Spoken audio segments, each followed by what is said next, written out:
Here's a question nobody has fully answered. Not, could Einstein have survived the ancient world? Not, would he have been accepted? Those are interesting questions, but they're the wrong ones. The right question is this.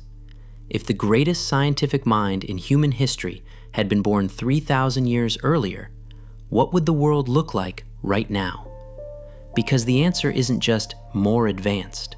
It's stranger, more complicated, and in at least one way, genuinely terrifying. Let's find out. And the answer involves a calculation that should keep you up at night. First problem, where do you even put him? Drop Einstein into most of the ancient world, and he's dead or ignored within a year. A weird man muttering about invisible particles while everyone else worries about the harvest. There's exactly one place on Earth in this era where that brain doesn't get wasted. Athens, 500 BC. A city so obsessed with the hidden rules of reality that they'd argue about the nature of matter in the street for fun. This is the one landing spot where Einstein doesn't get buried. He gets students, and the timing is almost suspiciously perfect. Democritus is already proposing that all matter is made of invisible, indivisible particles, atoms, a full century before our Einstein is even born in this scenario. Pythagoras has already established that mathematics describes physical reality. The Greeks were already asking the exact questions Einstein spent his entire life answering. What is matter made of?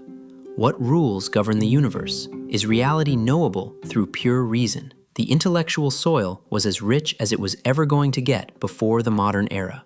Einstein lands in the one place in the ancient world where a mind obsessed with the structure of the universe doesn't get burned at the stake. He gets a following. But here's the problem that ruins the whole fantasy. Einstein's biggest ideas weren't just thoughts in his head. They only worked because he could write them in a specific mathematical language. And that language is brutally advanced. We're talking about the kind of math that doesn't get invented for another 2,000 years. Asking ancient Einstein to explain relativity is like asking Shakespeare to write a novel before the alphabet exists. The genius is there, the tools are not. So what does he actually do? He does the most Einstein thing imaginable, and it changes the entire timeline of the human race. Because Einstein's deepest skill wasn't physics. It was the ability to look at a problem nobody else could even see, identify the mathematical framework that would describe it, and then build that framework from scratch if it didn't exist. He literally did this in real life. He spent 10 years developing the mathematics of general relativity because the tools he needed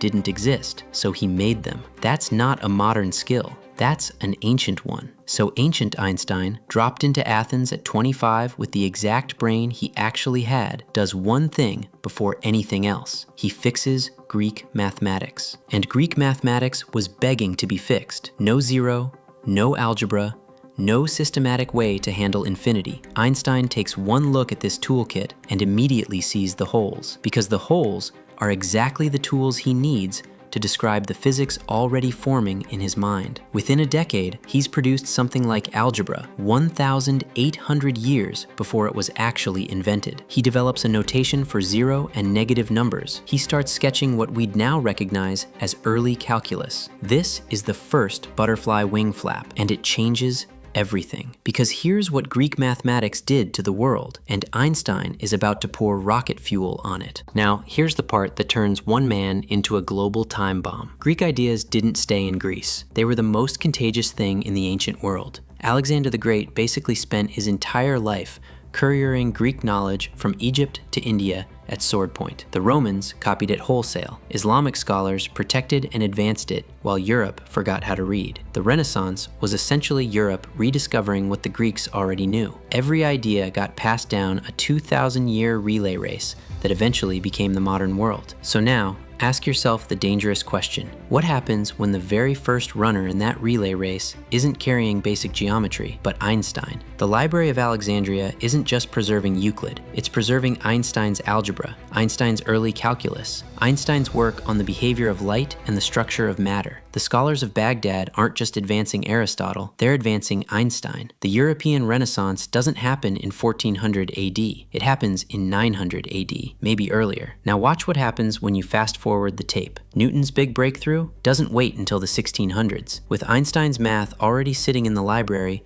It lands around 1100 AD, and it's not even a shock anymore, just a smart student finishing the homework someone else started. Steam engines roar to life while knights are still wearing armor. Electricity gets tamed before Columbus was ever born. Vaccines arrive in a world that still thinks the Earth is the center of the universe. Computers hum to life in the 1500s. And then, around 1600 AD, humanity splits the atom. Sit with that date for a second, because that's where this story stops being fun. Because we need to stop and ask the question nobody asks when they run this thought experiment. Would we have survived getting there that fast? The nuclear age began in 1945, after 2 world wars, after the creation of international institutions, after the United Nations, after humanity had learned at catastrophic cost what industrial-scale warfare could actually do, and built frameworks to try to contain it. And we still barely made it. The Cuban Missile Crisis in 1962 came within hours of ending human civilization. We had the bomb for 17 years before we nearly used it in a way that would have wiped us out. Now imagine nuclear capability arriving in 1600 AD.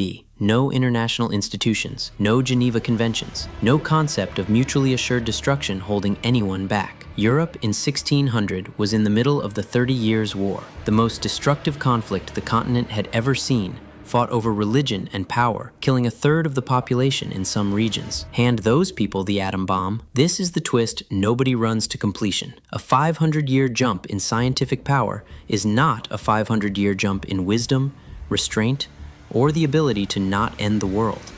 And Einstein understood this better than anyone alive. He spent the last decade of his life not on physics, but campaigning against the very weapons his work made possible. He signed the Russell-Einstein Manifesto in 1955, just weeks before he died, warning that humanity was not ready for the power it had created. He was talking about 1955. Now imagine him saying it about 1600. So picture 2 versions of 2026. In the first one, we're a civilization that harnesses the entire output of the sun. We have cities on Mars, ships pushing toward other stars, and the diseases that once killed billions are just footnotes in a history class. We got 500 extra years, and we used them well. But there's a second version. In that one, there's no one around to make this video, because we handed nuclear weapons to the year 1600 to kings who genuinely believed God wanted them to win. And the experiment ended 4 centuries ago. Same Einstein, same genius, same gift. 2 completely different endings. And the only variable that decided which one we got